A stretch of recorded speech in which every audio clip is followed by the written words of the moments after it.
Dati patingin-tingin lang tayo, nangangarap din tayo, pero yung pangarap natin tinutugon ng Diyos. At ang Diyos ay totoo talaga, mga kapatid. Praise the Lord.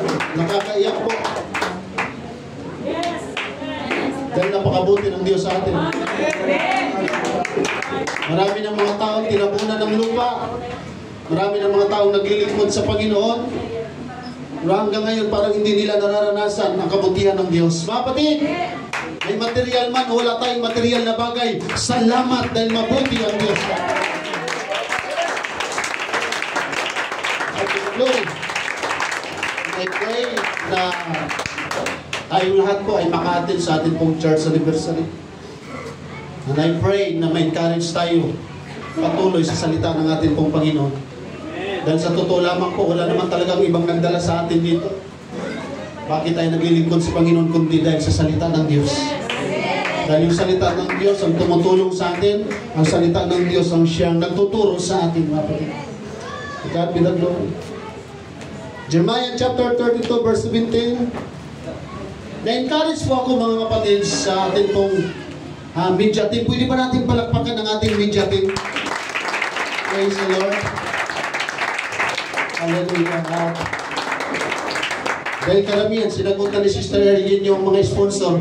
Palakpakan natin po ang media family. Kaya palakpakan natin ang ating Panginoon. Praise God. Kaya mayroon pang natirang halapin sa atin pong decoration. So, pang-merinda at saka sa media team. Pang-merindahin naman natin ang media team, mga kapatid. Alam niyo po kung bakit? Mayroon po silang pinost sa FB page ng NAIC na nung mabasa ko siya ay hindi na ako mapalagay. Hindi na ako mapakali. And I pray for the Lord kung ano po ang kanyang nais iparating sa bawat isa sa atin. Or yung message niya sa araw na ito, mga kapatid. Mayroon po silang pinost doon. Ang sabi po doon is, nothing can stand against the power of God. Nothing can stand against the power of God. Marami na pong nagpapanggap ng Diyos. Marami nang umaangkin na sila ang Diyos. Sila ang totoong Diyos.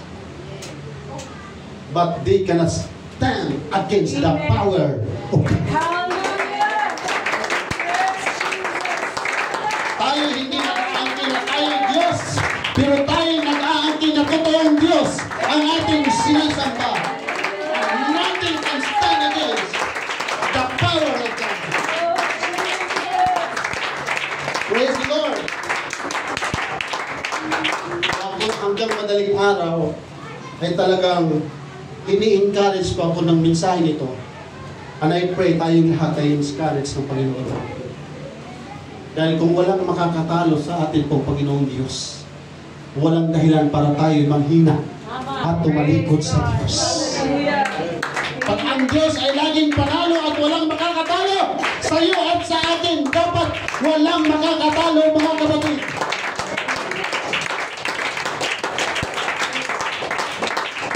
Praise the Lord. Jeremiah chapter 32 verse 17. Hindi ba natin sabay-sabay na basahin, mga kapatid? Ayun. Thank you. 1, 2, 3, go!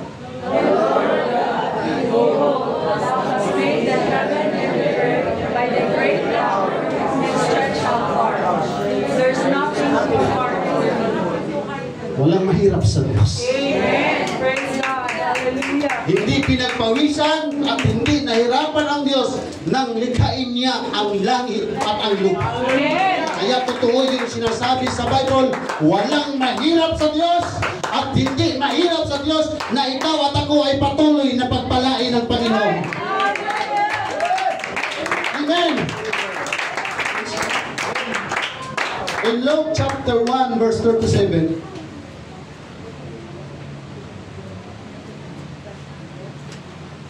sabay-sabay tayo. Luke chapter 1 verse 37. For with God Nothing shall be impossible. Sinong may pangarap sa Diyos? Ano man ang pangarap natin sa buhay, mga kapatid, bakit po? Abnormal lang ang tao walang pangarap. Patay lang ang wala ng kakayahang mangarap. Pero as long na tayo ay buhay, we are praying na mayroon tayo mga pangarap sa Diyos. Yes! Hallelujah! Amen. Praise God.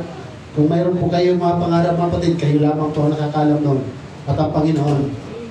Ako, number 1 kong pangarap, di lamang tayo magkasasakyan, kundi tayo lahat sama-sama sa kaharian ng Diyos. Praise the Lord. Tayo po ay yumuko at manalangin. Hallelujah. Ama naming Diyos, na dakila at makapangyarihan, kami po ay nagpapasalamat sa iyong kabutihan, sapagkat ikaw ang Diyos na patuloy na umaalalay sa amin, Diyos na sumusubaybay sa amin, Diyos na makapangyarihan, Diyos na kahit kailan hindi magpapatalo at Diyos na hindi natatalo. Salamat tinawag mo kami, Panginoon, para makilala ka. Salamat kinahabagan mo kami, Panginoon, para kami ay magkaroon ng buhay na walang hanggan. Hindi ka nakakatubili na ibuwis mo ang iyong sariling buhay para sa amin pong kaligtasan. Kaya sa umagang ito, bigyan mo kami ng lakas na masuklian ang aming pagpupuri, masuklian ang aming pagsamba, ang iyong kapangyarihan, ang iyong pagka-Diyos, yung pangalan mo palang, Panginoon, na kapag amin pong narinig, dapat kami na ang pinakamasaya at pinakamalakas sumamba, pinakamalakas magpuri, dahil totoong makapangyarihan ka na Diyos na amin pong sinasamba. Tulungan niyo po kami sa umagang ito na patuloy na magtiwala sa iyong kapangyarihan. Bigyan niyo po kami ng kalakasang pisikal, Panginoon, at spiritual realm na anumang magagawin namin, sino mang makakarinig, sino mang makakakita, ay hindi magiging hindrance para purihin ka namin, para ipagsigawan ang iyong dakilang pangalan. And we pray for revival, we pray for your anointing, we pray for your healing, we pray for your guidance, your power. Punuin mo ang lugar na ito ng iyong kapangyarihan, punuin mo ang lugar na ito ng pagsamba ng iyong kadakilaan, na marinig sa aming mga paligid, na tataluhan yung biyaya, na ikaw ang Diyos na makapangyarihan. Lahat ng solusyon sa aming pangangailangan ay nasa iyo lamang. Salamat po, Panginoon, sa patuloy mong pagpunas sa aking makalupang labi. Wala akong magagawa. Itago mo ako sa iyong lipunan. Ikaw ang magsalita, mag-usap ka, i-encourage mo kami.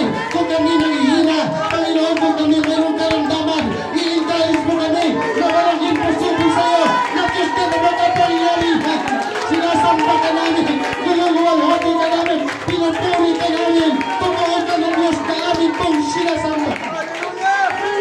Palagpakan natin ang Diyos habang tayo po palagpak. Pangalapin na natin ang dapat natin pangalapin. Hilingin na natin ang mga bagay na dapat natin hilingin. Dahil walang imposible sa ating pagdakilang Diyos. Now we claim the answers of all prayer. In Jesus' name. Amen.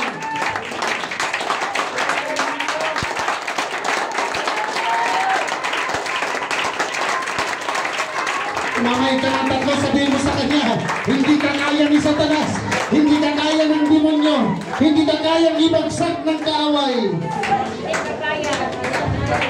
Praise the Lord! Hindi po kayang pigilin ni Satanas. Napagpalain po tayo ng ating pong Panginoon. Nothing can stand against the power of God. Amen. Walang makakatalo, walang makakapigil sa kapangyarihan ng Diyos. Amen. You and I, if we have the Holy Spirit of God, kahit ano ang pinagdadaanan natin, hindi lalagpak ang ating pong pananampalataya natin. At walang makakapigil sa gagawin ng Diyos sa buhay mo, sa buhay ko. Hindi nila kayang pigilan kung ikaw at ako ay pagpalain ng ating pong Panginoon.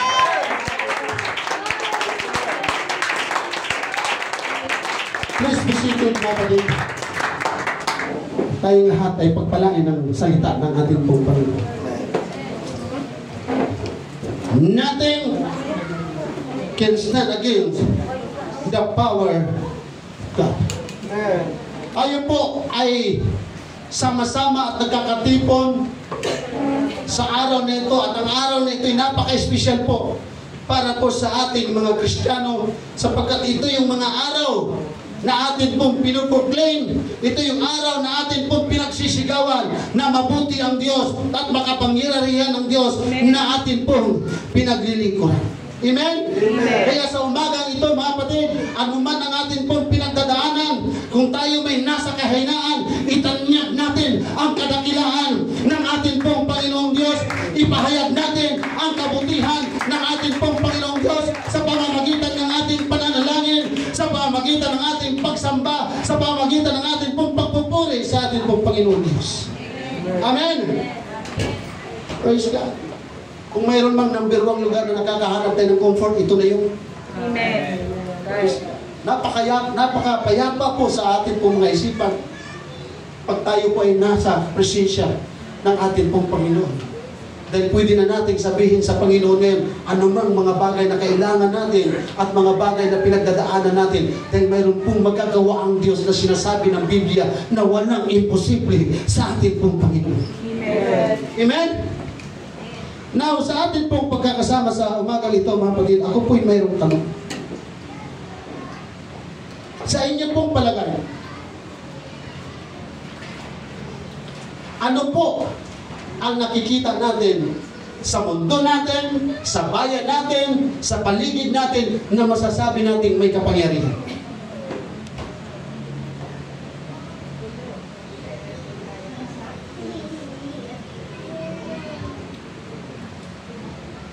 Pag tayo'y mapira, bilyonaryo, masasabi nila makapangyarihan ka. Pag mayroon kang 3G, Brother Belke, bigatin ka na. Guns, gold, and guns. Mayroon ako napanood, Brother, si Dato Araw, ng isang probinsya yun. Hari araw ba yun? Dato araw?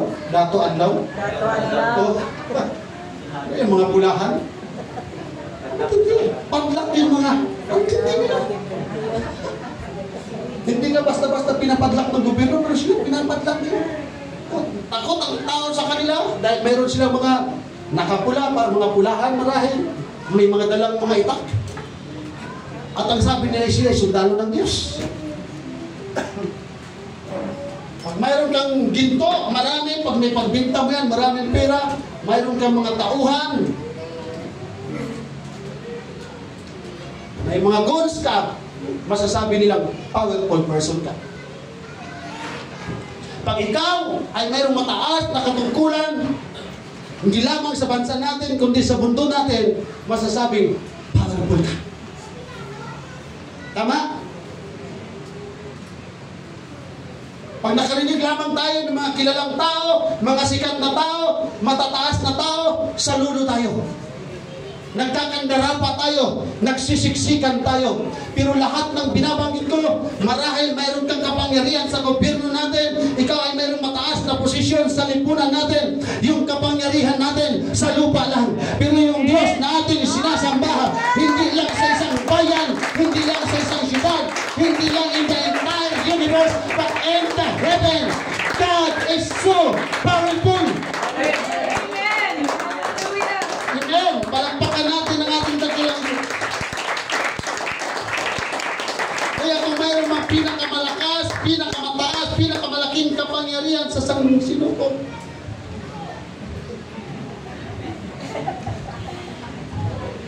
Thank you, Brother Sharon. Parang kulang ang saya ng dalawa pag wala ka. Sa inyong tatlo, pag mayroong kulang na isa, hindi masaya. Thank you so much. And the Lord bless you. Hallelujah. Marami na tayong pinag-pray na magkaroon ng mineral water station. Hanggang ngayon, wala pa, no? Mga kotse pa lang tinutugon ng ating po, Panginoon. Kaya kung mayroon man, kung sino man nalulubin ng Panginoon na magkaroon ng water station, lahat ng kapitayuran, libre na. Once a week. Mahal ng mineral water ngayon, mga kapatid. Maraming salamat po. Pagpalain ka natin po. Praise the Lord! So tayo sumusunod, nagpapasakop sa kapangyarihan ng gobyerno natin.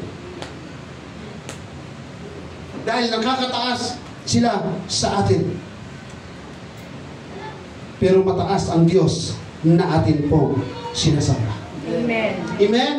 Kung tayo'y bumibilib sa presidente ng Amerika, sa presidente ng iba't ibang bansa, ng Germany, ng sino pang makapangyarihang bansa, mga kapatid, hindi titiklop ang tuhod natin sa kanila dahil dapat titiklop ang tuhod natin sa Diyos.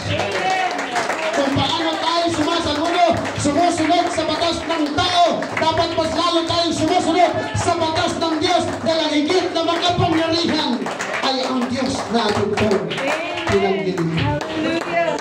Praise God. Wala namang mga presidenteng nakagagawa ng lupa at ng langit. Right. Amen? Amen. Praise God. Kundi ang ating Diyos na sinasamba. Kaya doon sa Jeremiah chapter 32, grabe, ginawa niya ang langit at ang lupa nang walang kahirap-hirap. At hindi kayang talunin at tarukin ang kanyang kapangyarihan. So yung talata na yun, mga kapatid, ay nagpapalaala sa atin na yung Diyos na atin pong pinaglilingkuran dapat nating katakutan. Dahil siya po ang nagsusustain ng lahat po ng ating pong mga pangangailangan. Yung Diyos na atin pong pinaglilingkuran ang namumukod tangi na magagagawa ng solusyon sa lahat ng ating pong pangangailangan.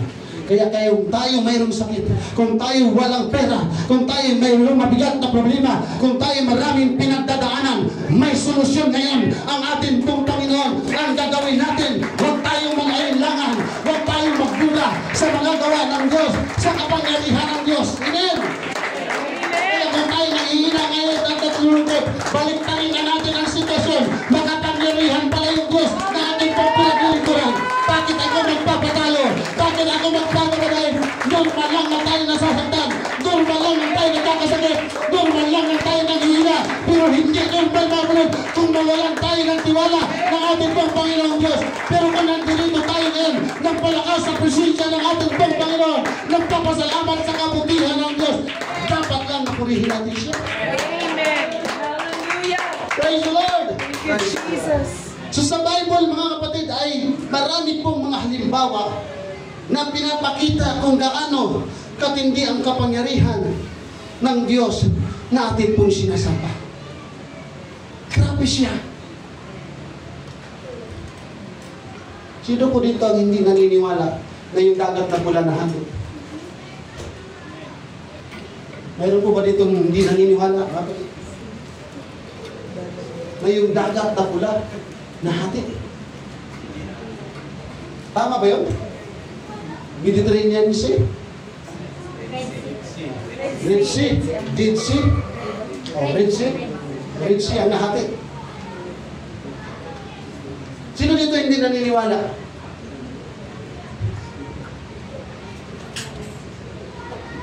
Lahat kayo naniniwala. Lahat tayo naniniwala na yun ay ginawa ng Diyos. At totoo nangyari sa kasaysayan ng Bible para maluwalhati at makilala ang ating pong Panginoon. Sa totoo lang mga kapatid, yung bayang Israelita, nung habang naglalakad sila, pwede namang hindi sila dalhin ng Panginoon doon sa dagat. Pero bakit nilagay sila at dinala ng Panginoon doon sa dead-end? Dahil marami pong bayang Israelita na bilib sa kanilang sarili at walang tiwala sa ating pong Panginoon. Kaya nung nasumpungan nila na wala din na ang lugar na kanilang napuntahan, doon sila tinala ng Panginoon na wala na silang matatakasan sa bayang Israelita. Natataranta na sila, natatakot na sila maliban kay Moses. Hindi natakot si Moises sa maraming sundalo dahil alam niya, kilala niya kung anong kasing kapangyarihan at anong magagawa yung Diyos na kanyang sinasamba. Na yung Diyos na kanyang sinasamba sa panahon ng hindi na tayo sa ating mga problema, mayroong magagawa ang Diyos na solusyon sa ating pong pinagdadaanan mga kapatid. And I challenge to all of us, mayroon pang mga katugunan, mayroon pang mga tayong pangangailangan na sa tingin natin walang solusyon. May solusyon ang ating pong Panginoon. Dito ang hindi naniniwala na yung wall of Jericho gumuho. Meron pa bang nagdududa dito? Kung mayroon mang namirwang nagdududa, yung hindi naniniwala sa Diyos. Pero tayong naniniwala sa atin pong Panginoon, huwag nating pagdudahan Amen. kung paano gumuho ang wall of Jericho. Madalas nating napapakinggan, maraming nangangaral kung paano bumagsak ang wall of Jericho. Sa ating mga tao, mahirap unawain yon, napakahirap intindihin, pero sa Diyos, simple lang. Hindi gumuho dahil binumba, hindi gumuho dahil sinuntok, hindi gumuho dahil sa mga pilyoner, hindi gumuho kung anong mga dinamita nilagay. Bakit gumuho ang wall of Jericho? Dahil mayroong mga Kristiyano na lahat hindi man sumusunod, pero yung sumusunod pa rin ay pinapakinggan ng ating pong Panginoon. Sa totoo lamang po mga kapatid, may mga panahon na nagkukulang at nag-aalinlangan tayo sa Diyos. Pero bakit tayo pinagpapala ng ating pong Panginoon? Dahil mayroon tayong mga kapatid na Kristiyano na nananalangin sa ating Panginoon.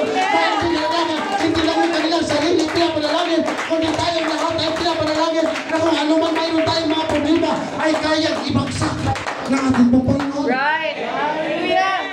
Ibig sabihin, kahit gaano kalaki, pader yung ating pong mga problema, kayang walain ng ating pong Panginoon. Taas yung walang problema.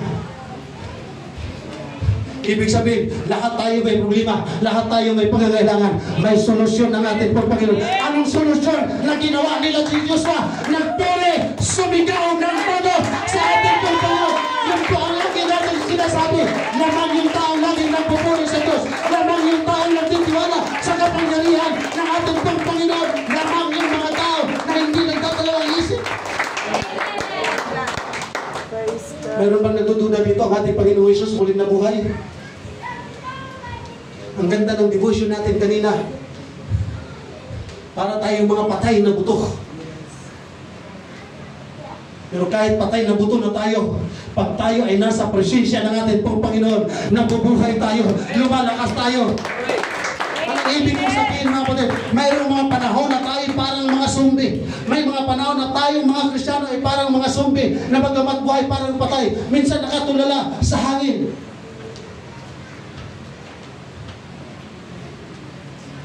Ano kaya yung solusyon sa problema ko? Parang hindi ko na kaya ang pinoproblema ko. Parang hirap na ako. Yung mga bagay na nahihirapan tayo, yung mga bagay na hirap na tayo mag-isip ng solusyon, pag bumalik tayo sa salita ng Diyos, walang imposible sa Diyos, walang mahirap sa Diyos. Kaya yung pinagdadaanan ko at pinagdadaanan ko, maaaring mabigat sa atin, maaaring mahirap sa atin, pero walang imposible sa ating pong Panginoon. Amen. Hallelujah. Palagpakan natin ang ating nagilang Diyos. Yung palagpak na ginising tayo ng presensya at mensahe ng ating pong Panginoon. Hindi talaga maiiwasan. May mga panahon na naghihina tayo, pero pinalalahanan tayo ng ating pong Panginoon. Praise the Lord! Praise Jesus. Hallelujah. Sino mayroong malubhang sakit katulad ko? Meron bang malubhang sakit dito, karamdaman mga kapatid?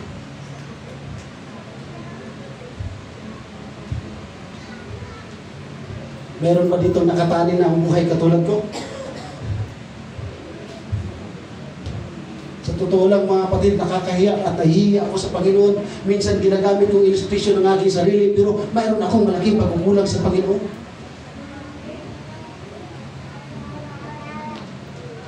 Praise God.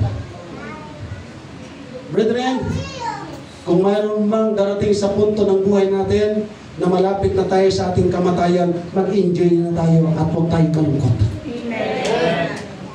Napakasarap na mamatay kang Kristiyano kaysa mamatay tayo mayroon tayong espiritu ng demonyo. Napakaraming kapangyarihan ng Diyos yung mga himala na sakit na pinagaling ng ating pong Panginoon. Amen. Sino dito walang bigas? Sino dito walang pera? Pastor, nakakahiya kasi itaas. Kaya mamaya, pag nagpupuri tayo, nasabay-sabay yung kamay natin, itaas na natin. Hindi naman nila alam na wala tayong bigas. Hindi naman nila alam na wala tayong pera. Hindi naman nila alam na wala tayong problema. Pero alam ng Diyos yun. Pagkakita ng Diyos, kaya tayo tumataas. Dahil hindi talaga natin kaya. Pero kayang bigay ng ating pong Panginoon. Kung yung 5,000, kayang pakainin ng ating pong Panginoon. Sa ilang pirasong tinapay, sa ilang pirasong isda. Ako'y naniniwala pa po. Ano bang mayroon ka? Ano bang mayroon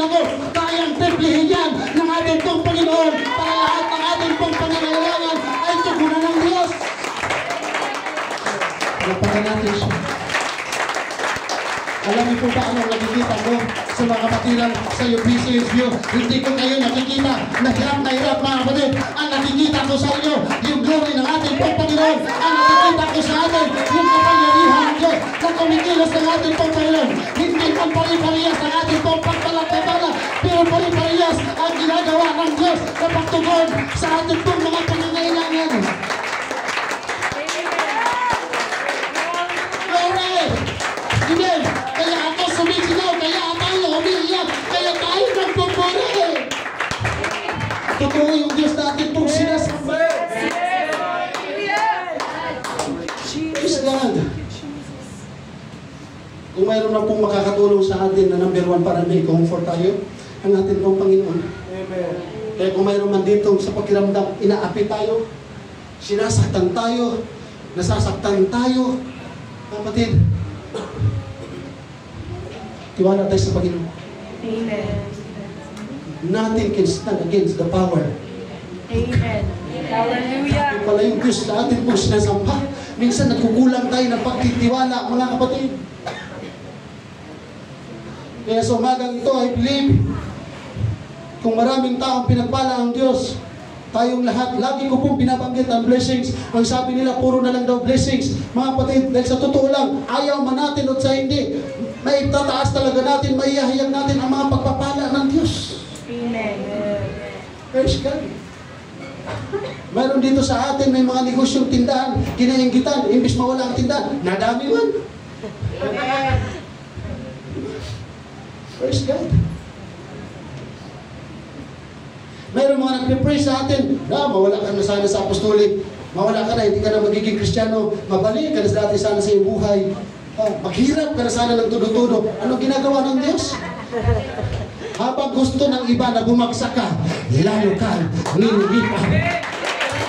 Walang magagawa ang sinasabi ng tao sa magagawa ng Diyos sa ating mga kapatid. Amen! To God be the glory! Lagi po natin alalahanin, dakila ang Diyos na ating pong pinaglilingkuran. In Daniel chapter 4 verse 35, ang lahat ng mga tao ay walang kabuluhan sa harap niya at ginagawa niya ang kanyang kalooban sa langit at sa lupa at walang makapipigil sa kanyang kamay o makapagsasabi sa kanya, ano ang ginagawa mo? Walang kabuluhan ang mga presidente sa harap ng Diyos. Walang kabuluhan ang maraming natapos sa harap ng Diyos pag hindi naglilingkod sa Panginoon. Ang mga hari ay walang kabuluhan sa harap ng Diyos na hindi naglilingkod sa Kanya. Pero ikaw at ako, man sa tingin ng ibang tao, wala pang marating sa ibang tao, pero pagkabuluhan ang tingin sa iyo ng Diyos at sa atin. Amen! Kasi totoo lang mga kapatid, dapat presidente na ang tinatawag na pastor. Dapat matatawag mga hari na ang ginagamit ng Panginoon sa pangangaral, sa pagtugtog. Pero ikaw at ako, ang ginamit ng Diyos. Bakit? Maaari sa tao, wala tayong kabuluhan. Pero sa Diyos, nakabuluhan tayo.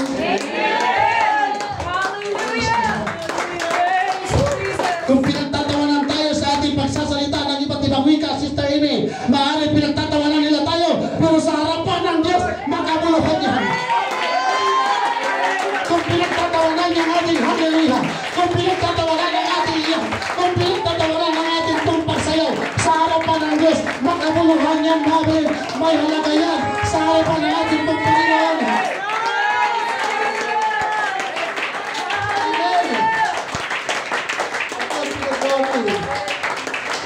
Ito ang glory. Kung wala lang ang Diyos, wala na ang mundo ito, mga kapatid. Amen.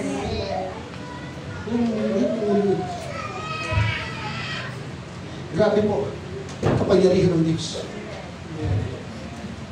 Iisipin lamang natin ang kalawakan, kung iisipin lamang natin ang Milky Way, kung iisipin lamang natin ang mga planeta,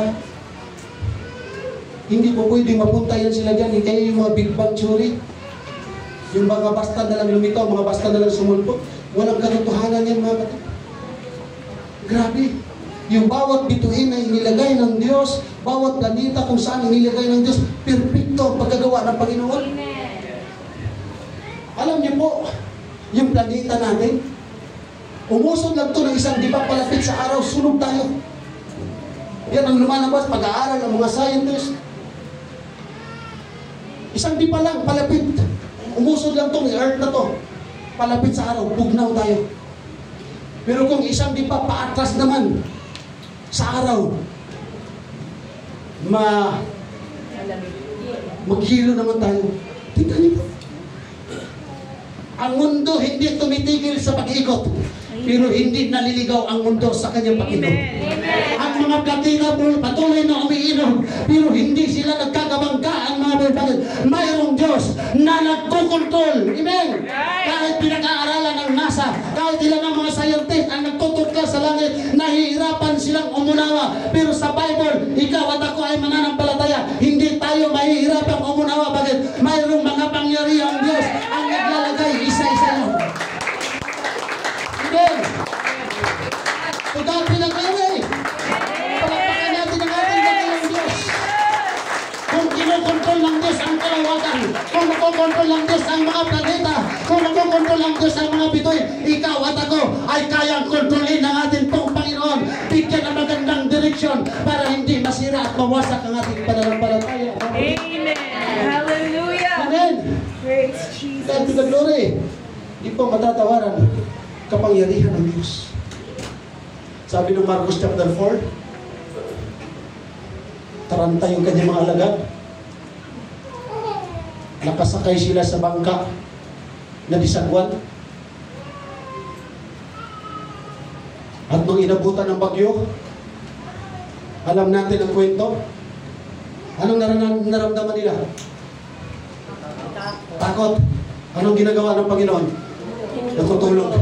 Tingnan niyo po. Hindi mabalaka ang Diyos pag may bagyo. Amen. Yung mga alagad, majority marunong lumangoy. Magaling sila sa dagat, mangingisda sila. Alam nila kung gaano kalakas ang bagyo. Alam nila yung mga bagyo na tumatama sa lugar nila. Pero nung time na kasama na nila ang Panginoon, natakot sila sa bagyo. Kung kailan nakasama na nila ang Panginoon, saka natakot sa bagyo, Brother Jubert. Kaya ang sabi nila, bakit ayaw natin gisingin yan? Tayo na nagkaputla na sa kanila nervyos. Sige tagsagwan, sige tagbuksay. Hindi tayo dumadating sa tabi. Ang lalaki ng alon, baka masalpukan, mapuno. Tapos yan, natutulog lang. Kaya ginising nila ang Panginoon. Grabe naman, Panginoon. Ang ganda naman siguro ng panaginip mo. Kami dito, nagkantaran ka na dyan. Pasok yung tubig, pero ikaw, ang sarap ng tulog mo. Pagbangon ng Panginoon, ano sabi niya? Hangin, tumigil ka. Malalaking alon, pumayapa ka. Anong nangyari? Tumigil ang hangin, pumayapa ang alon. Marami ng malalakas na bagyo na dumaan sa Pilipinas. Laging binabalita ng Pag-asa. Pero walang solusyon para mapatigil. Walang solusyon para mapahinto ang bagyo. Pero ang ating pong Panginoon, mga kapatid, pag sinabi ng Diyos, tumitigil ang bagyo, tumitigil ang hangin. Pag sinabi ng Diyos, Lord, amen, matindi ang aming problema, mabigat ang aming pong problema, pero sabihin mo lang, Panginoon, na mawala ang aking problema, mawawala. Right. Amen. Niwala kayo, mga kapatid? Amen. Pag nagtiwala tayo at pinagkatiwala natin sa Diyos ang ating problema, mawawala. Amen. Oo, tama, Pastor, nawawala. Pero kinabukasan, meron na naman. Normal yan. Hindi pa naman libre ang miral ko eh. Hindi pa naman libre ang tubig. Tama. Amen. Kaya pag mayroon tayong mga bayaran, pray tayo. Pag nakabayad, okay na, haya-haya na. Bukas ulit. Amen? Ganun ang buhay natin. Ganun ang buhay natin. Paikot-ikot ang mga problema, pero hindi nauubusan ang Diyos na tugunin ang ating mga problema.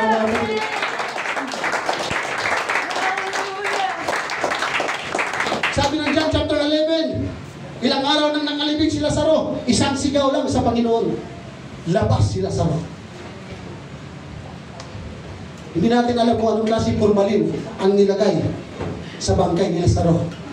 Ginawa siyang yun yung totoong damami returns. Yun yung totoong damami returns. Isang sigaw lang. Wala. Nagmamadali si Lazaro. Hindi na nakatanggal ng mga binda, mga balot sa kanyang katawan. Amen? Nagmamadali siyang lumabas. Pinahintulot ng Diyos na mamatay si Lazaro para mahayag ang kapangyarihan ng ating Panginoon. Para kanino? Para sa mga mananampalataya. Kung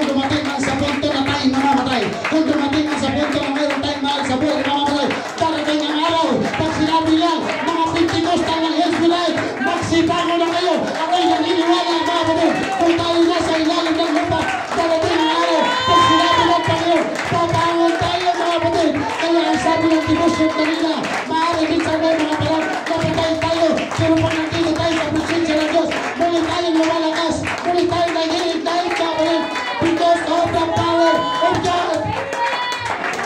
Di ba napakaganda pakinggan? Di ba napakaganda nakaka-encourage na kapatid? Talagang ang araw tayong lahat mamamatay, pero pagpabalik ng Panginoon, sasabihin ng Panginoon, mga Pentecostal ng Elfo, magsibako na kayo.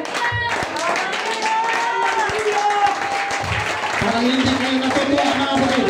Kung nauunahan natin ang mensahe ng Diyos, hallelujah, talagang talaga ang araw, tatapunan tayo ng lupa. Pero sa pagpapalik ng Panginoon, ikaw at ako ay muling ibabangon ng ating Panginoon Diyos. Kaya sabi ng Romans chapter 8, sa mga Kristiyano ay walang makakapigil para sumamba sa Diyos. Totoo ba naman?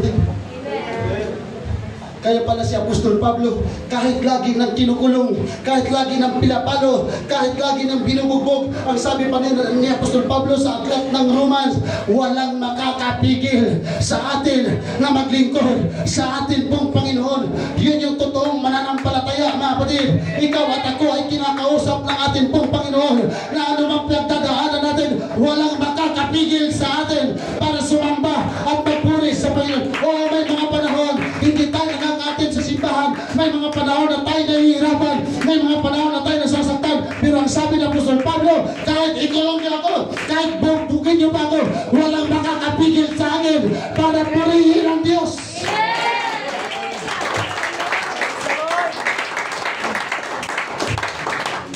Sabi po nila, mapalad ang tao na ipinaglalaban niya ang kanyang relasyon sa Diyos. Yung paglilingkod natin sa Diyos. Apektado ba tayo ng nangyayari sa bansa natin, mga kapatid? Apektado tayo na? Duterte! Duterte! BBM! BBM! Hindi pwedeng hindi tayo mapituhan, mga kapatid. Kung ano mang nangyayari sa bansang Pilipinas, apektado tayo dahil mga Pilipino tayo. Minsan, mataya pa nga tayo pag nagkarabula sila eh. Sige, bugbugan kayo dyan. Igawin natin mga kapatid, huwag na tayo makisali.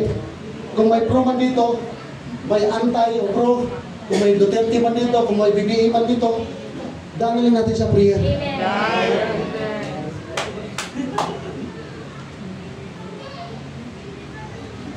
BBM!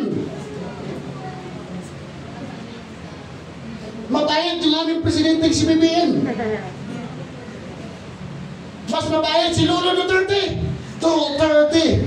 Pahit ni Tatay Digong. Sa totoo lang mga pati, ayaw man natin o sa hindi. Tayo'y ano ba? Tayo'y nasasakupan ng bansa ng presidenteng totoo at presidenteng hindi. Kung sino man ang totoo sa kanila, sino mang hindi, Diyos lang ang nakakanan. Amen. Amen?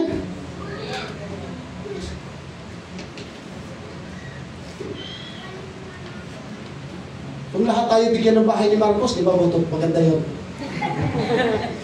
Sino bang ayaw?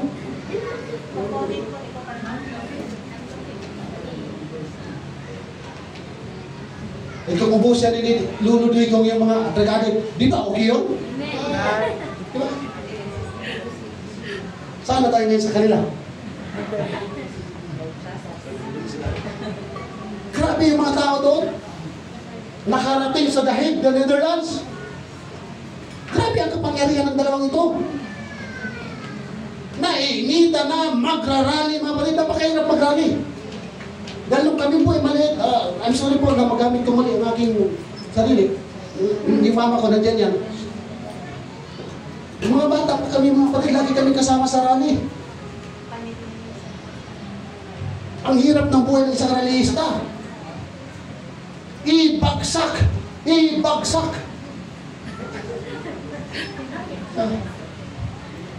Digong resign! BBM resign! Manong pumili na lang ng presidente ng Pentecostal?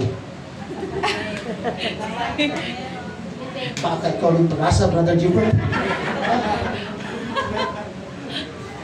Sa totoo lang mga kapatid, lahat yung mga yan, mayroon yung Diyos na sinasamba. Pero hindi natin alam kung yung Diyos na kanilang sinasamba, totoo ba? Tama? Kahit sino pang magpresidente sa Pilipinas, basta't hindi Pentecostal, hindi tayo makaahon. Baka ikaw ang pag-asa, Brother.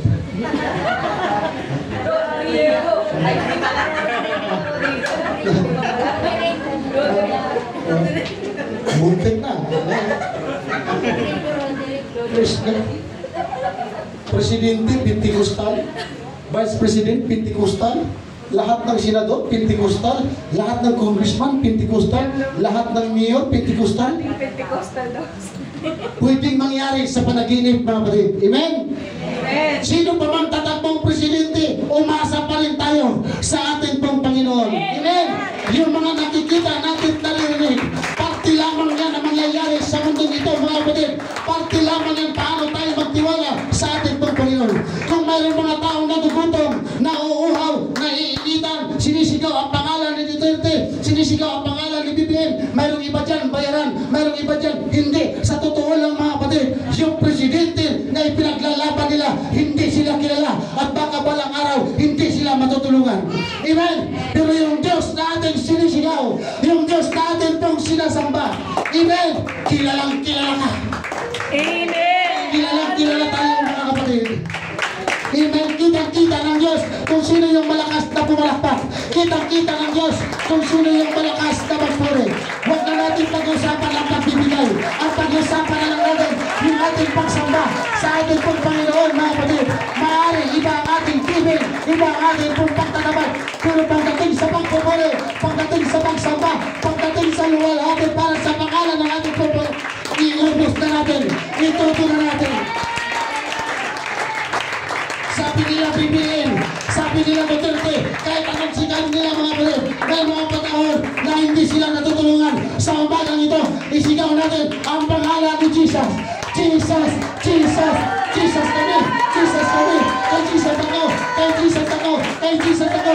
Walang pwedeng ipalit sa kapangyarihan ng ating pong Panginoon. Kaya sa umagang ito mga kapatid, ipagsigawan natin ang pangalan ng ating pong Panginoon Hesus Kristo.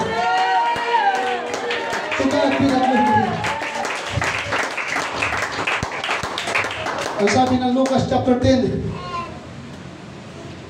yung nagsibalik ang 70 mga alagad na nangaral sa pangalan ng ating pong Panginoong Hesus. Ang sabi ni Jesus, sa lugar na pinupuntahan namin, nagsisilayas ang demonyo. Matindi ang kapangyarihan ng ating pong Panginoong Hesus. Mga kapatid, di naman natin sinisiraan yung mga presidente natin. Pero walang Tatay Digong at BBM na kayang magpagaling sa ating sakit karamdaman na hindi ginamitan ng pera. Walang Tatay Digong, walang Lolo Digong at BBM na kayang magpalayas ng demonyo.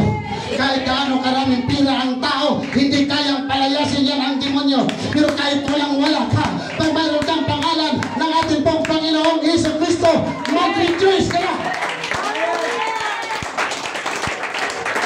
Hindi lahat ng problema natin ang solusyon ay pera. Minsan may mga problema tayo, ang solusyon ay kapangyarihan ng ating pong Panginoon. Pero ang sabi ng Panginoon Hesus Kristo, huwag kayong matuwa, huwag kayong magala kung nagsilayas ang mga demonyo. Matuwa kayo kung yung ang pangalan nyo nakasulat sa aklat ng buhay. Kaya tayo sumasamba, kaya tayo lumuluhod, kaya tayo umaalit, kaya tayo nananalangin, dahil mayroong aklat ng buhay na nakasulat ang ating pangalan, mga kapatid. Palakpakan natin ang ating Panginoong Diyos.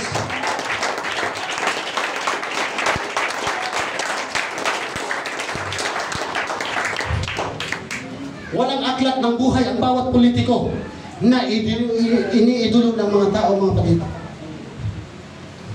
Kahit makipagsiksikan tayo dyan, kahit makarating tayo sa dahig ng Netherlands, walang magsusulat sa pangalan mo.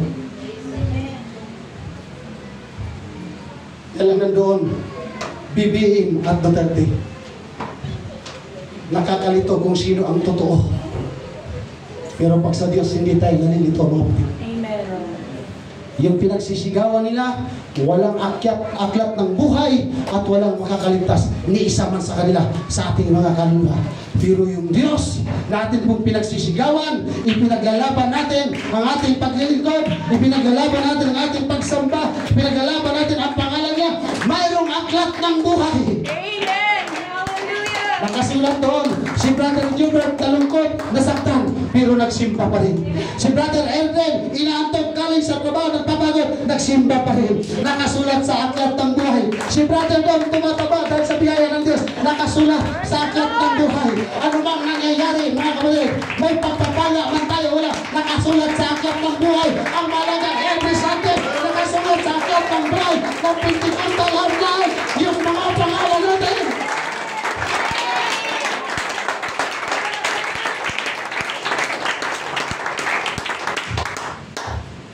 Wala pong makakalaban sa kapangyarihan ng Diyos. Maraming mga sikat na hari sa Bible hindi umubra sa Panginoon. Amen. Si Nimrod, isang hari na mighty hunter. Yes, napasunod niya ang lahat ng tao.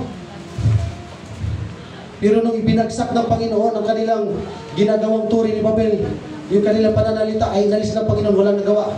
Si Nimrod, suko siya sa kapangyarihan ng Diyos. Si Haring Paraon ng Egypt, bantok, kinakatakutan na hari. Pero hindi umubra ang kanyang kapangyarihan sa kapangyarihan ng Diyos na sinasamba mo. Kumuha ng mga enkantador, kumuha ng mga magikiro. Yung ahas ni Moses, ay gumawa rin sila ng ahas. Pero yung ahas nila, hindi umubra sa ahas ni Moses, tinuklaw lang. Bakit yung ahas nila? Magic. Yung ahas ni Moses, totoo. Yung kapangyarihan ng Paraon, magic. Yung kapangyarihan ng Diyos na ating pagpinagbibilan, hindi magic. Brother Lord, hindi magic ang pagpapala ng sasakyan ng inyo, ng ating pong Panginoon. Bunga lamang yan ng ating pagtatapat, pagtitiwala sa Diyos na ating pong pinaglilingkuran. Maari sa tao may magic, pero sa Diyos walang magic, mga kapatid. Amen. Hindi umubra, surrender ang Haring Paraon. Ang sabi ni King Nebuchadnezzar, pagtunog, kailangan patunugin niyo yung trumpeta. Yung Diyos na ribulto na aking ginawa, sino man ang hindi luluhod yan, patayin niyo. Anong ginawa sa kanya ng Panginoon? Ginawa siyang baliw. Yung kanyang pagiging hari, walang nagawa sa kapangyarihan ng ating pong Panginoon. Kumakain siya ng damo, humaba ang kanyang buhok, humaba ang kanyang kuko, hindi umubra ang kanyang pagiging hari. Kaya isang araw sumurinder siya. Ang sabi niya, sampahin niyo ang Diyos ni Daniel, sampahin niyo ang Diyos ni Mashal, Shadrach, ni Meshach at Abednego. Yun yung Diyos na atin pong sinasampa, Babel. Grabe ang kanyang kapangyarihan at walang makakatalo sa kapangyarihan ng Diyos. Yung magkukulang na si Elias, yung manggagaway, kinakalaban niya ang mga lingkod ng ating pong Panginoon. Kahit anong pagkukulang niya, kahit anong manggagawa niya, surrender siya. Hindi lumaki ang tiyan ng mga lingkod ng Panginoon. Di ba yung magkukulang, pag lumaki yung dagat, nalaki ang tiyan? Ginagaway niya ang mga lingkod ng Diyos. Pero hindi ubra. Amen. Sa ayaw man natin o hindi, mga kapatid, mayroong mga taong galit sa atin. Baka yung iba sa atin, pinakulam na. Ang masama, yung nangkulam, yun ang nakulam. Bakit? Ang Kristiyano'y mayroong Espiritu ng Diyos. At yung Espiritu na yun, ang nagiging daan. Kaya piniprodisyonan tayo ng ating pong Panginoon. Pastor, kung makapangyarihan pala ang Diyos, bakit may mga bata na namamatay? Bakit may mga taong umiiyak, lumalapit sa Diyos? Bakit hindi tinutugon ng Diyos? May makapangyarihan pala siya. Ang daming tao ngayon sa ospital. Ilang ospital meron ng buong mundo? Ilang tao ngayon ang nasa ospital? Nananalangin, umiiyak, humingi ng tulong sa Panginoon. Pero bakit hindi tinutugon ng pastor? Ng Diyos, pastor? Kung kayo tanungin ko, mga kapatid, kung makapangyarihan ang Diyos na ating sinasamba, bakit may mga bata na namamatay? Sabi ng Bible ng Romans chapter 5 verse 12, Kaya ang tao ay namamatay dahil sa kasalanan. Kaya lahat ng sumusunod na ating lahi, mamamatay talaga yan. Pero ang tanong, yun bang mga bata na namamatay? Yung mga bata na sinapupunan, yung mga bata na kapapanganak lang, bakit sila namamatay? At bakit pinahintulot ng Diyos na sila'y mamatay? Isa yan sa tanong, mga kapatid, na napakahirap sagutin. Pinagsisigawan natin, pinapangalandakan natin na makapangyarihan ng ating pong Panginoong Diyos. Bakit may mga taong nagkakasakit na pinagpipray natin imbis mabuhay, namatay man?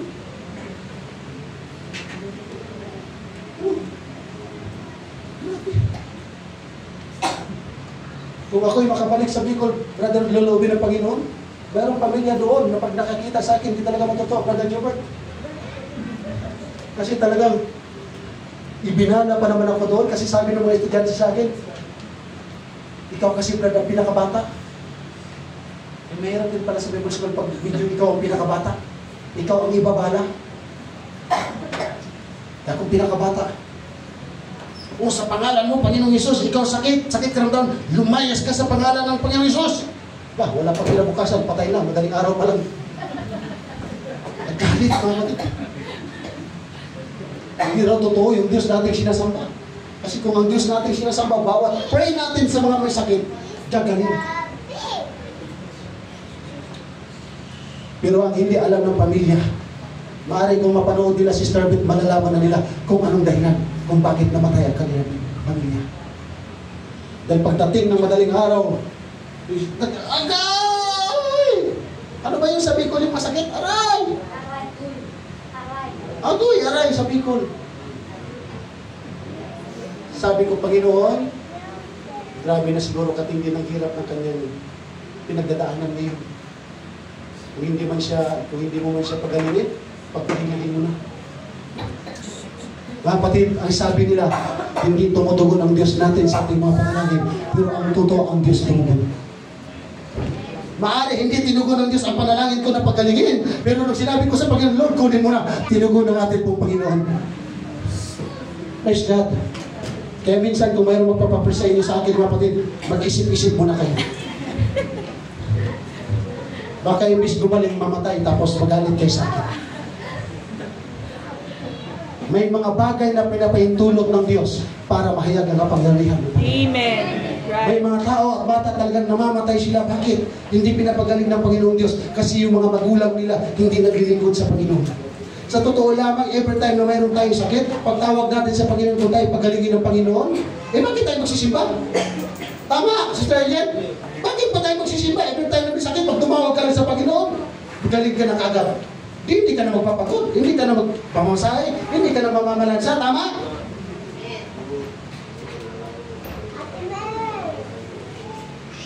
Nung nagkasala si Haring David, patay yung kanyang anak kay Bathsheba.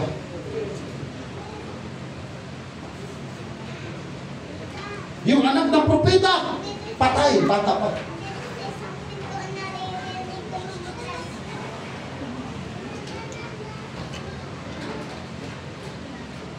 Mga kapatid, baka nakalagpas na ako sa oras.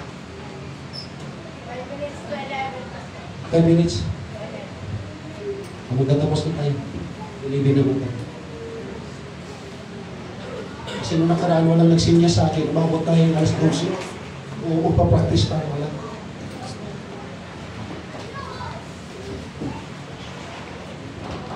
Kaya sa Bible School talaga, meron nasa harap. Pasensya na, hindi ko na ibilin sa ating worship leader na ikaw pala magsisingin sa akin. Kaya sa sunod, mga kapatid, kung sino yung masa ng worship leader, dito kayo sa harap. Para sinasabi po ako. Kasi pag hindi po ako sinyasan at hindi awatin, mga kapatid, ang Diyos ay hindi tumitigil sa pagbibigay ng mensahe. Amen. Pero hindi naman din pwedeng ubusin ang ating pong mga oras. 30 minutes, 40 minutes, sapat na yun, mga kapatid, na maunawaan natin na yung Diyos na ating pong pinagulingkuran, makapangyarihan. May mga bata sa Bible na pinahintulot ng Diyos na mamatay. Pero mayroon din mga bata sa Bible na namatay, pero binuhay ng Panginoon. Tama? Amen. Yung anak ng isang babae na, yung sinasabi sa Bible na, the widow of Sarepta. tinapay na lang na kapiraso, isang patak ng mantika or oil or langis. Ang mayroon sila, hiningi pa ni Elias. O na, ang sabi ni Elias, gutom ako. Baka pwede ipagluto ko ako ng tinapay. Ang sabi ng babae, Sister Beth, yan ha? Kasi nung time na yun, yun yung mga panahon. Di ba nag-pray si Elias na huwag umulan? Ilang taon yun na hindi umulan. So patay ang mga pananim. So ay yung babae ito, na pinupuntahan ng propeta ng Diyos, wala na siyang mailuto. Sabi niya, ako, nararamdaman ko na didiscern kita, ikaw ay lingkod ng Diyos. Isa kang propeta. Sabi ni Elias, tama yung pagkasabi mo, kaya ipagluto mo ako ng tinapay. Hindi. Demanding ni Elias. Nag-demand siya. Ang dami niya mapuntahan, nahingihan ng tinapay, yun pang pinuntahan. Yung babae, na wala nang maluto, kundi parang, sabi niya, wala na, kaya na ako nga kumukuha ng panggatong eh. Kasi yung panggatong na ito na lang yung iluluto namin sa ilang tinapay na lang at langis. At pagkatapos niyan, mamatay na kami ng anak. Ang sabi ni Propeta Elias, kung naniwala ka ako ilingkod ng Diyos, sundin mo ang sinabi ko. So wala, napilitan, binilit niya eh. May naluto na. Sabi ng babae, sige ito na. Kumain ka na. Pagkalipas na nilang araw, nabalitaan ni Elias, namatay yung anak ng babae. Hinanap niya si Elias, sabi niya, pabira ka naman. Dami-daming tao dito sa amin, ikaw yung pumunta sa bahay, wala na nga kami makain, nag-demand ka pa sa akin, na ipagluto kita ng tinapay. Ngayon pinagluto kita, pinakain kita, bakit bumayag kayong anak ko mamatay? Sabi ni Elias, saan yung anak mo? Nandun sa kwarto. Pagpasok ni Elias, pinag-pray niya yung batang namatay, muling nabuhay. Amen. Hallelujah. Bakit muling binuhay ng ating pong Panginoon? Dahil nakita ng Diyos doon sa babae na magamat-labag sa kalooban niya dahil wala siyang makain. Pero dahil nagtiwala siya na lingkod ng Diyos, sumunod siya. At dahil sa ginawa niya, nakatanggap siya ng himala ng ating pong Panginoon na yung kanyang anak na namatay ay muling nabuhay.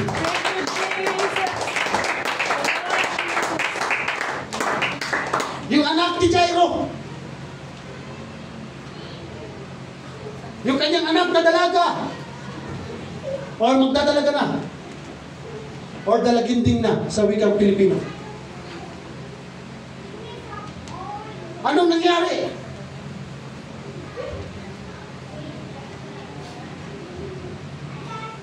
Namatay. Ang sabi ng mga lingkod, mga alipin ni Jairo, bakit binagabag mo pa sa Jesus? Bakit inabala mo pa ang Panginoon? Yung anak mo patay na. Sabi ng Panginoon Jesus kay Jairo, Jairo, manampalataya ka lang. Tinawag si Jairo at ang kanyang asawa. Pinalabas yung mga tao doon sa loob.